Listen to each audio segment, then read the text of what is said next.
غلط کو غلط کہیں تو یہ ملک سنور جائے گا، پر ہم نہیں کرتے، ہم صرف تماش بینیاں کرتے ہیں، سوری ٹو سے، پر یہ حقیقت ہے اور یہ ہر فقہ میں ہے۔ وہ سنیوں کو دیکھ لو، عید میلاد النبی پہ کیا تماش بینیاں ہوتی ہیں، نعتوں کی بیس پہ کیا تماش بینیاں ہوتی ہیں، یہ مذہب سکھاتا ہے؟ یعنی کہ آپ دوسرے کو ایموشنلی بلیک میل کر کے نعتوں پہ کیا کہا جاتا ہے جی، کس کس نے جو ہے نا وہ جنت میں جانا، ہاتھ کھڑا کر، کیا یار عجیب باتیں آپ کر رہے ہو، کوئی پتہ ہی نہیں ہے، کوئی نالج ہی نہیں ہے، کوئی بھی جاہل بندہ بیٹھ کے کیا کیا عجیب باتیں کر دیتا ہے۔ اور جو مسئلہ سب سے جس بات پہ میں ہمیشہ بولتا ہوں، مسئلہ یہ ہے کہ جو سننے والا ہے، جو پیروکار ہے، اندھے ہیں۔ دیکھیں، ہم ان چیزوں کو لے کے بیٹھ گئے ہوئے ہیں جن کا فیصلہ اللہ نے کرنا ہے، ہم نے نہیں کرنا۔ ہم صحابہ کرام کے درمیان جو تلخیاں تھیں، ہمیں جس کا نہیں ایگزیکٹ پتہ۔ دیکھیں، آپ ایک گھر میں آپ اپنے پہ یہ تاریخ کر لیں کہ آپ جب اپنے بچوں کے ساتھ بھی ڈیل کر رہے ہوتے ہیں، کسی کے ساتھ بھی ڈیل کر رہے ہوتے ہیں، مائٹ بھی آپ کہنا کچھ چاہ رہے ہوں، دل میں آپ کے کچھ ہو اور ایکچولی آپ کچھ اور کر دیں، تو آپ کس طرح ایسی چیزیں بیان کرتے ہیں اس وقت جو کہ آپ اس وقت موجود نہیں تھے؟ صرف قرآن شریف کے بارے میں ہے کہ وہ اپنی اصل حالت میں موجود رہے گا، گارنٹی حدیثوں کی بھی، احادیث کی بھی نہیں دی گئی، جس کو مسلمانوں نے بیڑا غرق جھوٹی بنا بنا کے اپنے مقاصد کے لیے استعمال کی ہے۔ تو آپ ان واقعات کی بیس پہ بات کرتے ہیں جو کہ پتہ نہیں کس نے لکھی، کس نے روایت کی، اور پھر آپ اپنی طرف سے ایڈیشن کرتے ہیں۔ مجھے بات بتائیں، ان چپکلشوں، ان لڑائی، ان بغض سے کیا مسلمانوں کو فائدہ ہوا؟ یہ فیصلے اللہ تعالیٰ نے کرنے ہیں، اور اگر ہم مسلمان ہیں، قیامت پہ یقین رکھتے ہیں، تو پھر قیامت کے دن فیصلہ خود ہو جائے گا، دودھ کا دودھ، پانی کا پانی ہو جائے گا۔ ہر پارٹی کہتی ہے ہم سچے ہیں، ہم جنتی ہیں، دوسرا کافر ہے، اس نے ادھر جانا ہے۔ مجھے ان بات سے بس یہ بتا دیں کہ اس سے پاکستان کو کیا فائدہ ہوا ہے؟ ہر کوئی بندہ اپنی دکانداری چمکا رہا ہے۔ وہ شیعہ حضرات نے یہ ظاہر سی بات ہے وہ بڑا پرانا ہے، لیکن ظاہر سی بات ہے کبھی نہ کبھی تو شروع ہوا نا یہ جلسے، اور یہ کیا کہتے ہیں مجلسیں، تو خیر چلو آف کورس وہ اس میں ذکر ہوتا ہے، جو بھی ہے، یہ جو جلوس وغیرہ نکالنے شروع کیے، اب سنی بھی کہتے ہیں کہ جی ہم نے نکالنا ہے۔ ہر کوئی نئی طرز کا، ہر کوئی پریشر گروپ بن جاتا ہے یہاں پہ۔ مذہب کا کسی کو پتہ بھی نہیں ہے، نماز کا کسی کو پتہ بھی نہیں ہے۔ وہ ایک بہت اچھی بات کی تھی کہ وہ کسی شیعہ عالم نے میرے خیال میں بات کی تھی کہ ہم نے حضرت امام حسین رضی اللہ عنہ کے واقعے سے کیا سیکھا؟ ہم نے یہ سیکھنا چاہیے کہ جو مرضی ہو جائے، نماز کا جب آواز آ جائے اذان کی تو ہم نے نماز ادا کرنی ہے۔ انہوں نے اپنے سر کٹوا دیے لیکن نماز نہیں چھوڑی۔ میں یہ نہیں کہہ رہا کہ میں یہ ثابت کرنے کی کوشش کر رہا ہوں کہ اب آپ جو ہے میں بڑا اس میں نمازی ہوں یا ایسی بات ہے، پر سبق تو یہی ہے نا،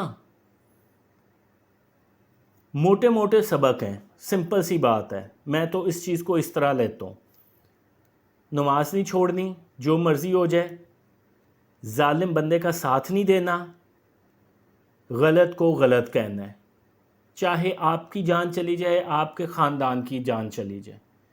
اس سے بڑا سبق کیا ہو سکتا ہے؟ What do you think? جو اللہ اوپر بیٹھا ہوا ہے، اگر وہ بچانا چاہتے ہیں حضرت امام حسین رضی اللہ عنہ کے اور جو بھی شہداء ہیں اس قافلے میں، بچا نہیں سکتے تھے؟ کہ آپ اللہ تعالیٰ سے اعتراض کریں گے؟ یہ ہونا تھا، دنیا کو بتانا تھا، پر دنیا نے ان کے ایکشنز پہ کو فالو کرنا تھا، اپنی دکانداری نہیں چمکانی تھی۔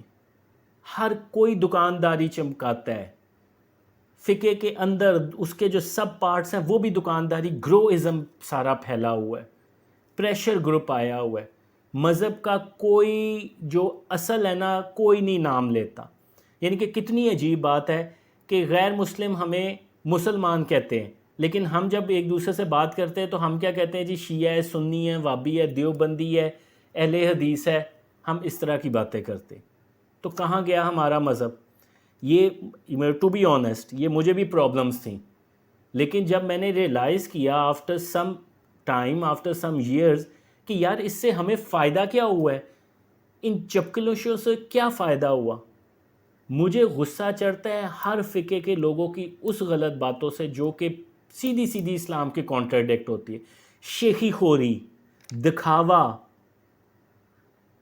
غلط انٹرپریٹیشن، پیسے کا شو آف، یعنی کہ وہ ذاکر آ رہے ہیں زیادہ فیسیں لے کے، وہ نعت خوان آ رہے ہیں زیادہ پیسے لے کے، عالم آ رہے ہیں، بکنگ ہو رہی ہے. یہ مذہب ہے؟ یہ بزنس ہے نا. پر اسلامی ٹچ دے دیا جاتا ہے. جب اسلامی ٹچ میں ہمیشہ اس وجہ سے کہتا ہوں دو چیزیں انسانوں کی لائف میں بہت زیادہ امپورٹنٹ ہے، اور وہ ہوتی بھی ہیں امپورٹنٹ. میں یہ نہیں کہتا اس کو آپ اپنی لائف سے نکال دیں، بالکل نہیں نکالی جا سکتی. ایک آپ کا مذہب اور ایک نیشنلزم. پر انفارچونیٹلی یہی دو چیزیں ہیں جس کی بیس پہ لوگ سب سے زیادہ ایک کامن پرسن کو پاگل بناتے ہیں، جس بیچارے نے تحقیق ہی نہیں کرنی اور نہیں کر سکتا. فیکٹ بھی یہ ہے کہ ایک عام بندہ جس طرح لائف میں پھنسا ہوتا ہے وہ نہیں کر سکتا.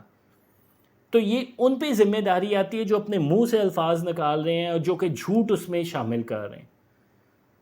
تو نہایت افسوس کے ساتھ سب لوگوں کو میں کہوں گا جو پاکستان میں جو ہر فقے کو ریپرزینٹ کرتے ہیں، پہلے تو میں ان کو سب کو سلام کہوں گا جو اپنے ہی فقے کی جو یہ غلط طور طریقے ہیں ان کے بارے میں بات کرتے ہیں کہ کیا چیزیں ہو رہی ہیں، کیا ناچ گانے ایسوسیٹ ہو رہے ہیں، کیا کہتے ہیں بدعتیں اس کے ساتھ ایسوسیٹ ہو رہی ہیں جس کو ہم جسٹیفائی کرتے ہیں، ہر طرح سے جسٹیفائی کرتے ہیں. یعنی کہ آپ چیک کریں کہ نعت ہو رہی ہے اور اوپر پیسے آپ ایسے نچا رہے ہیں جیسے کہ آپ کوئی مجرا دیکھتے ہوئے کسی گانے والی کے اوپر نچھاور کرتے ہیں، اور پھر جسٹیفیکیشن دیتے ہیں کہ بھائی جان ہم کیوں نہ پیسے نچھاور کریں، تو اس کو بھی فائنینشیل ایڈ کرنی ہے. یہاں پہ مقابلے ہو رہے ہوتے ہیں کہ جناب صاحب میرا پیر بڑا ہے جی، میرے پیر کی زیادہ کرامت ہے. کسی کو یہ احساس نہیں ہے کہ وہ پتہ نہیں پیر بھی جنت میں جا سکے یا نہ جا سکے. مجھے بات بتائیں کس کی گارنٹی ہے جنت میں جانے کی؟ ماں سوائے پیغمبر جو اللہ تعالیٰ نے 1,24,000 پیغمبر اتارے ہیں پلس جو عشرہ مبشرہ میں سے ہیں، ان کے علاوہ کس کی پھر گارنٹی ہیں؟ کسی کی بھی پھر گارنٹی نہیں ہے. اور وہ قیامت کا دن جس دن ماں جس کو اپنے بچے سب سے زیادہ پیارے ہوتے ہیں، ماں کو اپنے بچوں کا نہیں فکر ہوگی. ہم پتہ نہیں کس دنیا میں رہتے ہیں، کیا سوچ کے ہم یہ سارے کام کرتے ہیں، اور پھر مذہب کے سب سے زیادہ ٹھیکیدار بنتے ہیں. مذہب کے اتنے ٹھیکیدار بنتے ہیں کہ ہم غیر مسلموں کو جلا بھی دیتے ہیں، پھر بھی ہم کہتے ہیں کہ جنت میں جائیں گے. افسوس کی بات ہے. یہ میں نے آپ کے ساتھ شیئر کرنا تھا. ہم سب کو دیکھنا چاہیے، ہم سب کو دیکھنا چاہیے کہ ہم کر کیا رہے ہیں، کیا دو نمبری، کیا منافقت اپنے ساتھ کر رہے ہیں، اور اس کا الٹیمیٹلی نقصان کون بھگت رہا ہے. ہم نے تو دیکھیں جو غلط کر رہا ہے وہ تو بھگتے گا، لیکن ہماری عمر تو چھوٹی ہے، 70 80 90 سال میکسیمم. یہ جو ملک ہے بھگت رہا ہے، یہ جو مذہب ہے اس میں جو ہم خرافات ڈال رہے ہیں، اس کی شکل تبدیل کر رہے ہیں. واٹ ڈو یو تھنک اللہ نہیں دیکھ رہا؟ ان چیزوں سے اپنے آپ کو کوشش کریں دور رکھیں. زندگی اور اپنے معاملات کو سادہ رکھیں. سادگی اسلام کا بیسک درس ہے. لڑائی جھگڑے، پرانے قصے، باپ دادا کے اگر آپ لڑائیاں آگے کرتے رہیں تو پھر اس کا نتیجہ آپ کے سامنے ہی ہے. ہمیں پیار محبت سے رہنا چاہیے، ملک کی ترقی اور مذہب کی مضبوطی دیکھنی چاہیے. اور یہی وہ الٹیمیٹ چیز ہے جو پھر دوسرے دشمن لوگ جو ہیں وہ استعمال کرتے ہیں. اور پیسے پہ تو ہم مار ہی جاتے ہیں، پیسہ تو ہماری بہت بڑی کمزوری ہے، پھر خریدتے ہیں اور پھر ہمارے اندر وہ باتیں شامل کروائی جاتی ہیں جس کا کوئی وجود ہی نہیں ہوتا. تو اپنا خیال رکھیں، کمنٹس ضرور کیجئے، اپنی سوچ میں میانہ روی رکھیں تاکہ اپنے اندر بھی ذرا سکون پیدا ہو اور ملک کے اندر بھی سکون پیدا ہو. اللہ حافظ.